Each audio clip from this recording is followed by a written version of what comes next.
পূর্ব বর্ধমানের কালনায় বৈদ্যপুর রামকৃষ্ণ বিদ্যাপীঠে একাদশ ও দ্বাদশ শ্রেণীর ছাত্রীদের রেজিস্ট্রেশন বন্ধ হয়ে যাওয়াকে কেন্দ্র করে চরম উদ্বেগ ছড়িয়েছে পড়ুয়া ও অভিভাবকদের মধ্যে।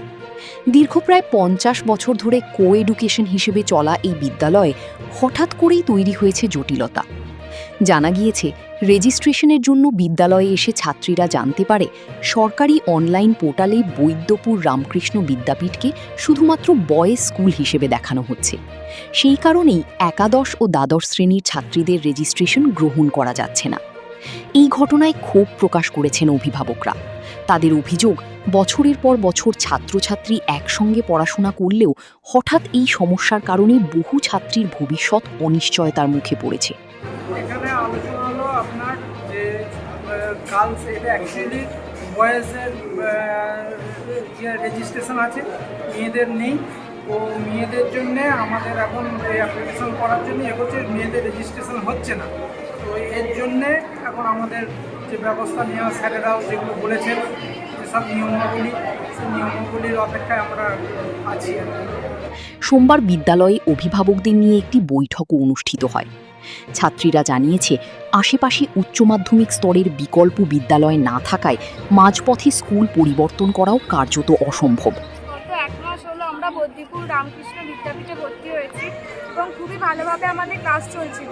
শিক্ষক শিক্ষিকারাও খুবই অভিজ্ঞ, সমস্ত প্র্যাকটিক্যালের ক্লাসটা খুব ভালোভাবে হচ্ছিল। সবাই খুবই কোঅপারেটিভ, একটা রীতিমতো পড়াশোনার পরিবেশ শুরু হয়ে গেছিলো। আর এর 2 মাস পরে আমাদের পরীক্ষা, কিন্তু গত সোমবারে আমরা রেজিস্ট্রেশন করতে গিয়ে জানতে পারি যে এই স্কুলে নাকি কোয়েডের পারমিশন নেই, অথচ গত 50 বছর ধরে এই স্কুলটা কোয়েড হিসেবে চলছে এবং আমাদেরকে জানানো হয় যে এরপর আমরা এই স্কুলে পড়তে পারবো না। তাই দ্রুত সমস্যার সমাধানের দাবি জানিয়েছে তারা। বিদ্যালয়ের টিচার ইনচার্জ সুপ্রিয় মুখোপাধ্যায় জানান, যাতে আমার মনে হচ্ছে পরবর্তীকালে ছাত্রীদের একটা বছর সময় নষ্ট হয়ে যেতে পারে, এই কথা ভেবেই আমরা আজকে সমস্ত ছাত্রীদের এবং তাদের অভিভাবকদের ডেকেছিলাম জানানোর জন্য যে এই মুহূর্তে আমাদের হাতে আর সেরকম কোনো বিকল্প রাস্তা নেই। যে বিকল্পটা আছে সেটাকে গ্রহণ করার জন্য আদৌ সেটাকে গ্রহণযোগ্য হবে কিনা বা ওনারা অনুমতি দেবেন কিনা আমাদেরকে, সেই জন্য আমরা ওনাদেরকে ডেকেছিলাম। যে আমরা প্রচণ্ড রকমভাবে চেষ্টা করছি। 22 তারিখ থেকে এই তথ্য জানার পর 23 তারিখ থেকে আমরা কাউন্সিলে গেছি, ডিআই অফিসে গেছি, সঠিক পথে এবং পুরা প্রপার চ্যানেলে আমরা নির্দিষ্ট জায়গায় গেছি এবং প্রপার চ্যানেলকে বাদ দিয়েও রাজনৈতিকভাবে আমাদের যেখানে যেখানে যাওয়ার দরকার আমরা সেখানে গেছি। এবং গেছি এই কারণেই যে আমাদের খুব আস্থা রয়েছে বর্তমান সরকারের উপর, যিনি আসছেন তার উপর। ওনারা শিক্ষা ব্যবস্থার উপর যেভাবে বিভিন্ন পরিবর্তনগুলো আনছেন, আমরা অত্যন্ত আস্থাশীল।